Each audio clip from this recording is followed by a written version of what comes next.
Hi all. So in today's video, we are going to see about the record triggered flow. Using the record triggered flow, we are going to update the related object records. So here I have a object called the employees, and I have a child object called the expense reimbursement. So what are the expense reimbursement submitted by this employee will be stored in the expense reimbursement object. So what I'm going to do, so here to track the employee status, I have a custom field called the status. So as of now, the employee is active.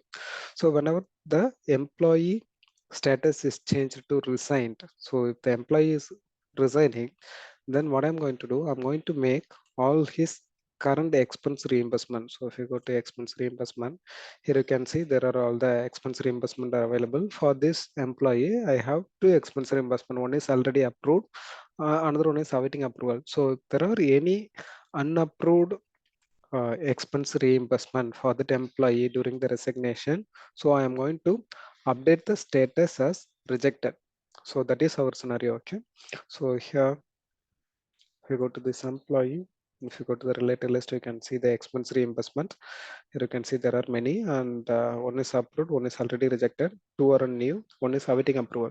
So if this particular employee Dure is resigned, so using the record trigger flow, what we are going to do, we are going to update all the outstanding expense reimbursement like new and awaiting approval records status to rejected. Okay, so earlier this scenario, if you get this kind of scenario to update the related records, we need to write a trigger using the coding. But now with the help of a record triggered flow, we can achieve this scenario without writing any single line of code. So we'll create a flow now. So go to setup, go to flows,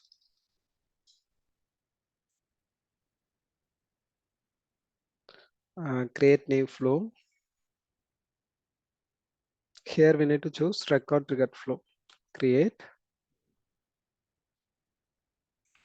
Here we need to choose on which object you want to create this record triggered flow. So we need to call this record triggered flow whenever the status of employee is changed to resigned. So we need to create this record triggered flow on the employee object. So I am choosing employee, and I want to call this record triggered flow whenever the record is updated. So if someone is changing the status from active to resigned, then only we need to call this. So I'm choosing this option here, record is updated. Here we need to set the entry criteria. So what is the entry criteria? So the status should be resigned. Then only our action should be called. So here choose all conditions are met, and then you need to set the condition status equals to resigned. Okay, and here uh, this is you already know. So I want to call the actions only when the particular update is happening.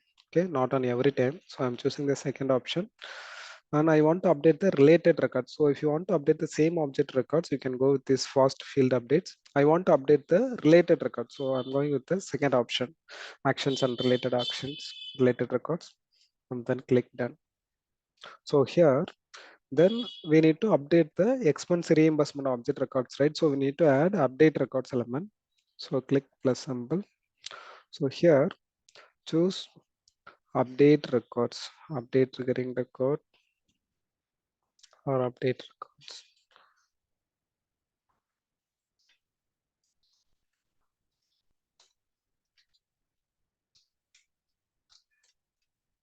Check that. Okay.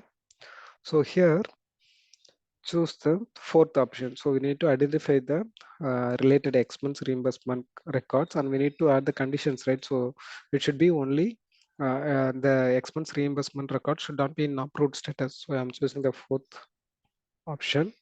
So here you need to choose expense reimbursement object, and here you need to set the condition. So how you are going to identify the related records, I mean records from the expense reimbursement. So here we have two conditions. One is the employee name should be equal to our record ID, our record name, the triggered record name, and then the status should not be equal to approved. So go to the flow. Here the first one is employee name. So this will be having the employee record ID and it should be equal to our record ID. I mean our triggering record ID. So record, this is the triggering record ID, employee ID dot choose the record ID. Yeah.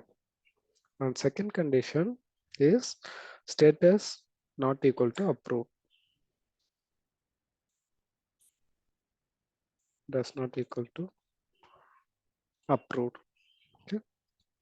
In the below, you need to provide what value you want to update on those expense reimbursement records. So these are all the conditions we need to provide to identify the records, what records should be updated. So here you need to provide what should be updated.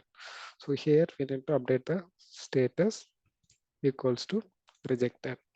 Okay, then click done. So that's all. We have added the update records element. Click save, save your flow.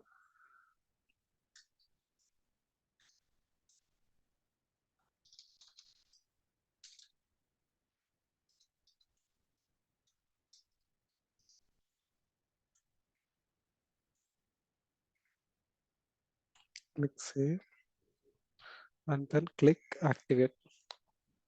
Okay, if you want to test it, you can test it with the debug option. But I'm going to the employee record. First, this record is having two records.